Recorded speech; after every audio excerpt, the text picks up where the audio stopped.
Was a relentless percussion on the roof of the old sedan, each drop a silver needle in the oppressive darkness. The wipers fought a losing battle, smearing the deluge across the glass. Behind the wheel, Arthur felt the miles and the late hours settle deep into his bones. The road was a slick black ribbon, disappearing into a night that seemed to have swallowed the world whole.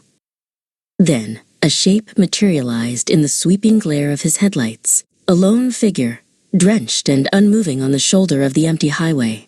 It was a girl, her hand raised in a silent, desperate plea.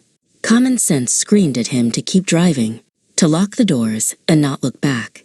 But something in her solitary stance broke through his fatigue. He pulled over, the tires hissing on the wet asphalt.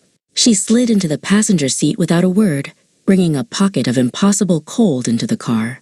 Water dripped from her pale hair onto the worn leather seat.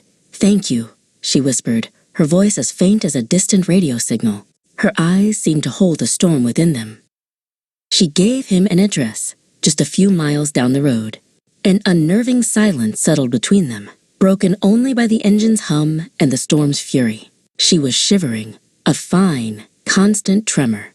Acting on instinct, Arthur shrugged off his heavy wool jacket and draped it over her small shoulders. She offered a fragile smile in return. He turned his attention back to the road, navigating a sharp curve. "We're almost there," he said, glancing back to the passenger seat. It was empty. The air was still cold where she had been, and his jacket lay neatly folded on the seat, but the girl was gone. The door hadn't opened. She had simply vanished. A cold dread, slicker than the rain on the road, crept up his spine.